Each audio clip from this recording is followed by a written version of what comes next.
Alright, so I want to make a video updating everyone as usual, as well as getting to some other big things that have came out over the last day. Check in on another story I've been talking about. So getting right into it here, Canada's up to 28,884 cases with 1,048 dead. So I think that puts us at about 30, 35 dead, just off the top of my head, because I know yesterday we went over 1,000. So yeah, the numbers are they're still relatively high. I mean, when you look at the curve or the quote unquote curve, it's been pretty steady since like early April, at least when you search it on Google, the one that comes up. So again, Alberta had the most cases yesterday, 162. But the one thing like I say, we're testing more people than ever. So that's going to lead to a, slightly increased rate. And not only that, I think some people can test positive a second time. So that could be coming up. And like I said, as high as the numbers are being, like I said, I think the curve is going to flatten. It already has, like I said, a little bit. So I would look to, again, the government needs to come up with a plan we need to get the economy back open at some point in May, early June at the absolute latest, like absolute latest. Because if, like I say, if we keep it open any later than that, I don't see how anybody could argue that the cure or that can debate that the cure is worse than the disease, because if the cure is let's have the worst recession, I mean this already may be the worst recession we've ever seen, but if the cure is to have by far the worst recession, to me that's only worth it is if this disease threatens to kill, like, 10 million Canadians. Like that's the only way that I would consider keeping the economy shut down for more than, like, May, like I say, maybe June, at some point in June at the absolute latest.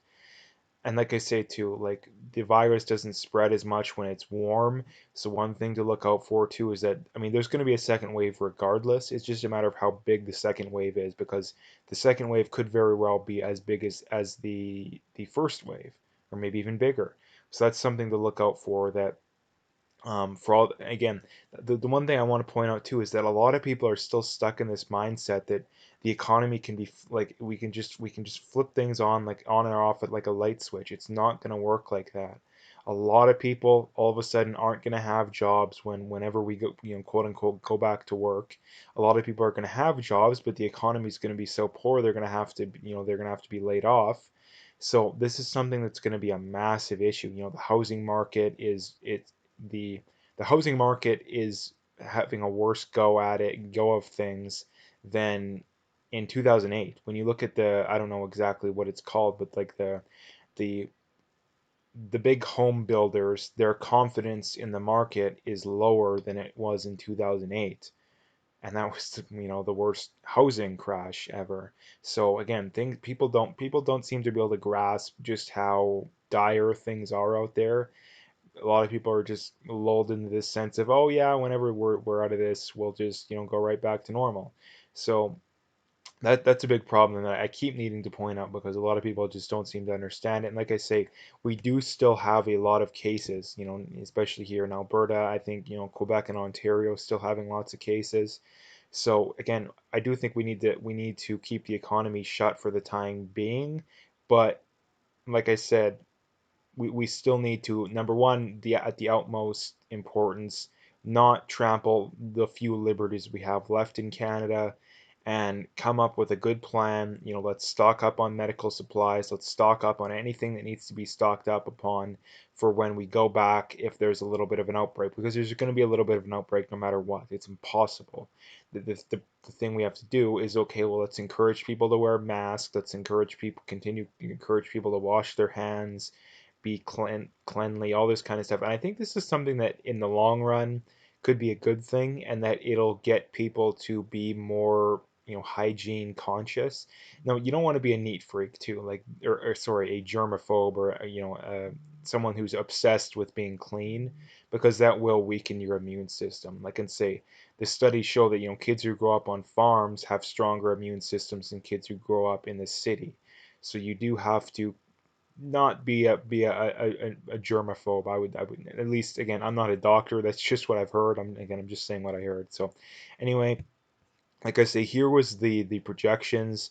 Now, the projections so far have they've over guessed how bad it was going to be. So the extreme one being, a mid-April peak, with upwards of 32,000 dead. We just went over 1,000, so there's no way we're even hitting 16,000. Um, the elevated one is at a million infections, which in Canada we're still at 28,800. So there's no way we're hitting a million. 500 to 6,600 dead. Again, we're still at, I mean, we're at 1,000 dead, so that the dead projection here might be relatively accurate, but my guess is it'll be somewhere in the middle of the elevated and the probable one, which means that we should peak probably next week, and then we'll probably end up with probably 1,500 to 2,000 at the most dead, I would say, probably around that 1,500 mark, maybe a little more. Probably around in that 1,500 to 2,000, like I said, and that'll be for the first wave. So, and again, I'm just guessing. I'm not a doctor or an expert or anything. It's just my educated guess on the matter. And that's the thing too, is that the models, project that, by May the numbers are going to be going down, which means by mid to late May, there's no reason we shouldn't be able to try and turn the economy back on. And I hence try, because I don't think it's going to turn on as much as what people think. Um, so anyway, that's that. This is from Tom Quiggin. Now, this is a story I've been talking about in a couple videos, and I wanted to talk about it more because it's something that I don't know why people are more outraged at. And again, this should be something that's completely nonpartisan, but yeah, I mean, I understand why it isn't nonpartisan. I'll get into that a little bit, but he says there are tens of thousands of illegal SIN numbers in circulation in Ontario that were created by unions, not the CRA, which means they're fake and illegal. But the RCMP and CRA do nothing more to follow. So, and again, this is from Julian Assange. He goes on to say there are 3.8 million more SIN numbers in circulation than there are Canadians over the age of 20. Social insurance lists 311,000 active numbers for people over the age of 100, but Statistics Canada says there's only 3,000 Canadians that old. Again, so clearly, a lot of these numbers are being used to do illegal things, namely, at this point, collect the CERB. And the fact that the government is, to me, on this one, I can't assign incompetence. I refuse to admit that, or I refuse to think that the government can be that incompetent, considering someone, I mean, high school kids, junior high kids could figure this out and say, yeah, we need to do investigations, start prosecuting people. Like, why is it so hard? Now, the reason for that, I think, is a lot of these numbers are being used by illegal immigrants, and they don't want that to be exposed, because when you're on the left, you need immigration to continue to get elected. Not only that, they don't really care about that kind of stuff, like I say, because again, money to them is, there's an infinite supply of money. So there's again, which is the same reason they believe in free healthcare. So again, infinite supply of resources, which means the only reason that you're against giving people something that's infinite is if you're evil, which is why the left always accuses people of not wanting taxpayer-funded healthcare and welfare as being evil. Which isn't the actual reason. It's just because in their mind, resources are infinite. Again, it's a very, very simple concept to grasp, and I don't understand why people refuse to acknowledge that kind of stuff. But again, this is something that's clearly illegal. That's going on. And the government's doing nothing. The government is doing nothing. Now, imagine if, let's just say, there's not that many of them, but a big group of white nationalists or far right people started, using these SIN numbers to do, illegal stuff. Would the government ignore it? I would bet every possession I have that the government would not be ignoring it. So clearly, the people that are using these numbers, at least a large percentage of them, because obviously there's some people that, are probably, far right people, but um, the clear majority is clearly people that the left agrees with whatever their cause is. they'll claim they're against illegal immigration, but yet they'll continuously look the other way when it comes to every issue regarding illegal immigration. Like they'll say, "Yo, I'm not for open borders, but I don't support anyone on the border to stop anyone from coming in illegally. I don't support kicking people out to come illegally." Like, yeah, you're for open borders if you believe that kind of stuff. Like, how dumb do you think people are? But anyway, I wanted to bring that up because again, like the government is probably losing millions of, tens of millions, maybe even hundreds of millions of dollars. I don't even know because of this kind of stuff, yet they don't care. So again, what is going on here? Like, what is going on? Um, this is from Kian Bexty. I've heard it pronounced differently. Anyway, he goes on to say, super duper weird that trains all of a sudden quit derailing. I wonder why this could be. And now, again, this is clearly because a lot of those trains were derailed by terrorists, basically. Let's call it what it is. They're using violence or the threat of violence to get their way politically. So this is something that needs to be called out too, and I can't stand it too that when these environmentalists do stuff again, I understand why too. It's blatantly obvious they're biased towards them, but they have these environmentalists that are doing this kind of stuff, and the media couldn't care less. But yet you have one far right guy who does something like that, and the media is all over it, and yet we have trains derailing, it seems like on a weekly basis, a while back, and yet the media didn't care because they were, radical environmentalists. Well, I mean, technically, I mean, I don't know if you consider them radical because most environmentalists are pretty radical, but anyway, this is also from Kian Bexty.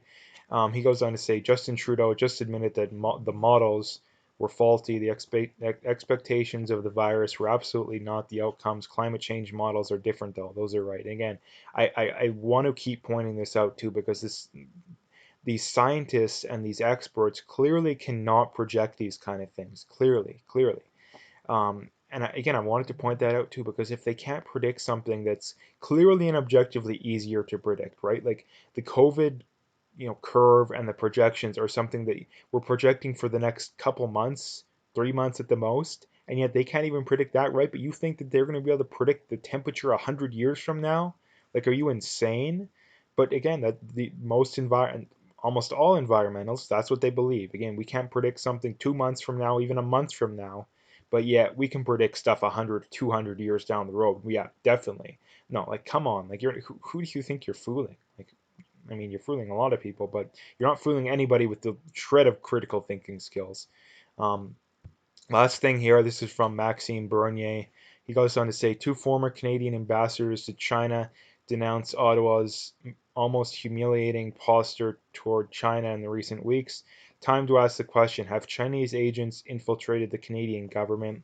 Again, the question between this is either the Canadian government is either so incredibly incompetent that their level of incompetence is just happened to, by coincidence, correlate with appearing like they're, communist Chinese sympathizers, or they're communist Chinese sympathizers. And again, Occam's razor, the simplest solution tends to be the actual, what the solution is, or I think it's pretty obvious. They're either full on communists and they agree with them 100%, which that may be going too far. I think you could debate that. I would debate that a lot of them are communists, but or they're at the very least sympathizers. Now, again, Justin Trudeau said on camera he loves the Chinese dictatorship, the basic dictatorship. If Donald Trump said he loved the Nazis and he was praising, let's just say there was a Nazi country out there and he was clearly acting in their interests and spouting their talking points, how insane would you have to be to question that? Like, but again, here we are. Here we are. Um, Here we are that, they're clear. They're spouting obvious lies, obvious, blatantly false Chinese talking points, and yet it, I don't see how you can question it. Like I say, I think the question is, are they communists or are they communist sympathizers? If you're gonna think that they're not one of those two, you have to think that they're the most incompetent government that we have ever seen by far. And I don't think anyone's going to be willing to argue that because as much as a lot of people do, I don't think that they're that incompetent. I think that they have, again, they're smart people, appearing as stupid. Again, that's the political saying, the political thing that I talk about is that You know, you have people that pretend to be smart that are actually stupid, and you have people that are stupid that pretend to be smart. The typical leftist voter, and I mean a lot of typical right wing voters too, but you know almost all leftist voters, you know they're stupid people pretending to be smart.